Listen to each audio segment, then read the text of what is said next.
दोस्तों, जय हिंद, जय भारत। आज हम ऐसा एक वीर का बात करेंगे जिसका नाम है कैप्टन बिजन थप्पड़।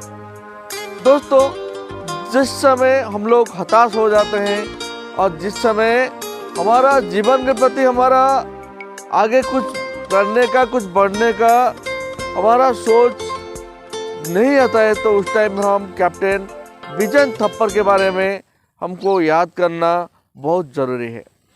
दोस्तों, एक 22 साल का नौजवान, आप ऐसा सोचिए कि एक 22 साल का नौजवान जो कि मतलब 16,000 फीट का पहाड़ी, जो कारगिल का पहाड़ी, उसको फतेह करना है और वो एक ट्रेन में बैठा हुआ है जिसका ऊपर पाकिस्तान का जो बंकर, उसका ऊपर गोली बरसा रहा है और उस समय उसको पता है कि वो जो युद्ध को जा रहा है वो रिटर्न आ सकता है और रिटर्न नहीं आ सकता है। फिर भी वो जो टेंट के अंदर में बैठ के, जो अंधेरा टेंट के अंदर में बैठ के, जिसका बाहर -5 डिग्री का सेंटीग्रेड का ठंडी है, और उसका अंदर बैठ के गाना रिकॉर्ड कर रहे हैं। दोस्तों, ये गाना इसके लिए रिकॉर्ड कर रहा है कि वो जाते जाते अभी अपना माँ बाप को एक आवाज़ दे के जाए। तो ऐसे थे हमारा कैप्टन बिजन थप्पड़।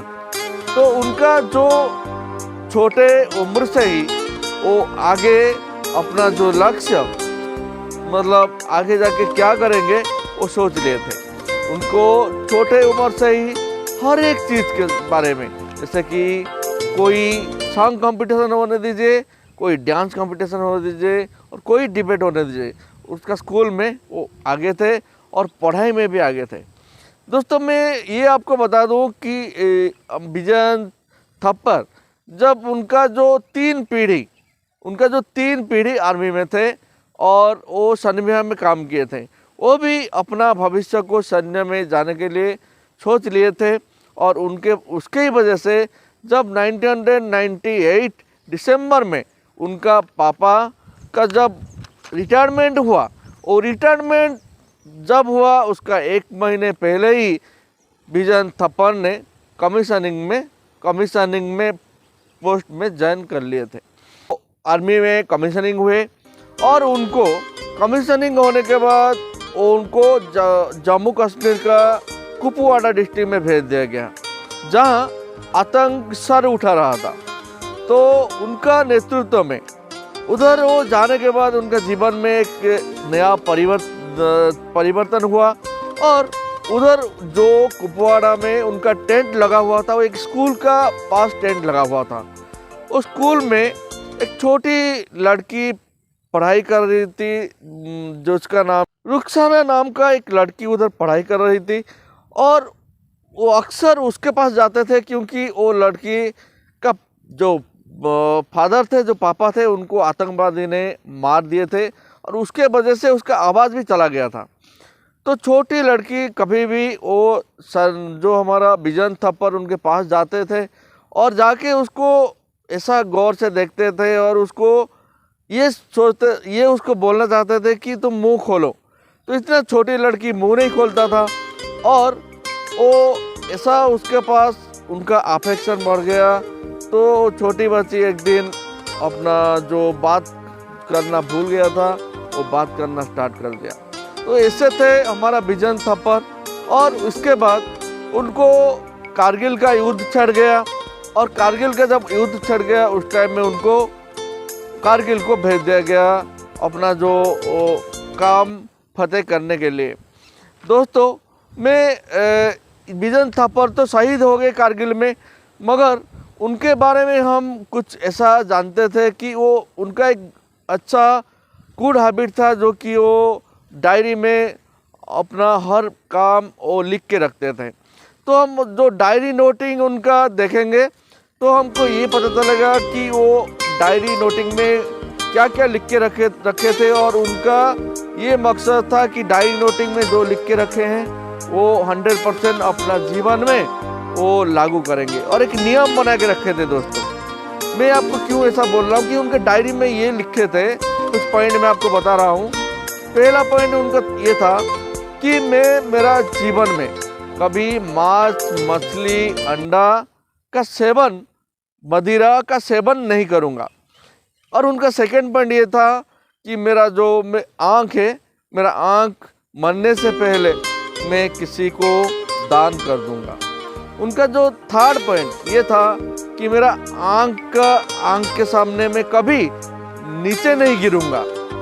दोस्तों उनका फोर्थ पॉइंट ये था कि मरने से पहले मैं राम का नाम लूँगा। दोस्तों ये पॉइंट जो लिख के रखे थे वो डायरी से अभी मिलता है, तो उनसे हमको पता चलता है वो कितना ऊंचे दिल का इंसान थे। और अपना जीवन में और भी उनका एक आशा था कि वो अपना जीवन में कोई एक बच्चा को गोद ले। तो दोस्तों ये था बिजन थप्पड़ का मतलब पर्सनल कहानी।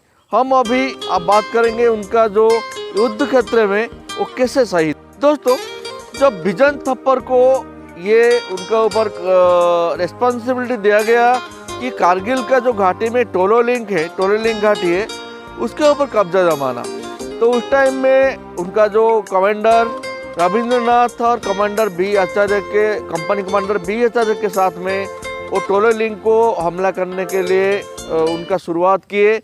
वो दिन था 12 जनवरी 1999। उसी दिन रात में अपना पहाड़ के ऊपर चढ़ाई स्टार्ट किए।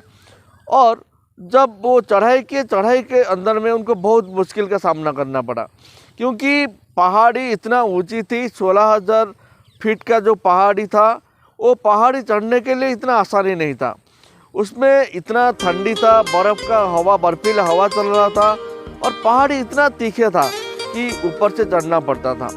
तो दोस्तों इतना आसानी नहीं था चढ़ने के लिए, फिर भी अपना जो साथियों को लेके ऊपर चढ़ने के लिए लगे।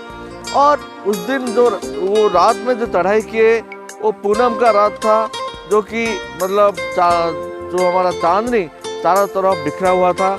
और पाकिस्तान का जो सैनिक है वो पहाड़ के ऊपर बैठ के हमारा सैनिक के ऊपर तीक्ष्ण नज़र रख रहे थे और उसको गोलीबारी स्टार्ट कर रहे थे। तो ऐसा घमासान युद्ध स्टार्ट हुआ, जो कि 200 मशीन गन तब 12 घंटा के लिए गोलीबारी स्टार्ट करता रहा और इसका कुछ नतीजा नहीं निकला। तो इसके बाद हमारा जो कैप्टन बिजन थप्पड़ वो ये सोचे कि वो आगे बढ़ के कुछ ना कुछ वो पाकिस्तानी सैन्य को मार के फिर पीछे आएंगे।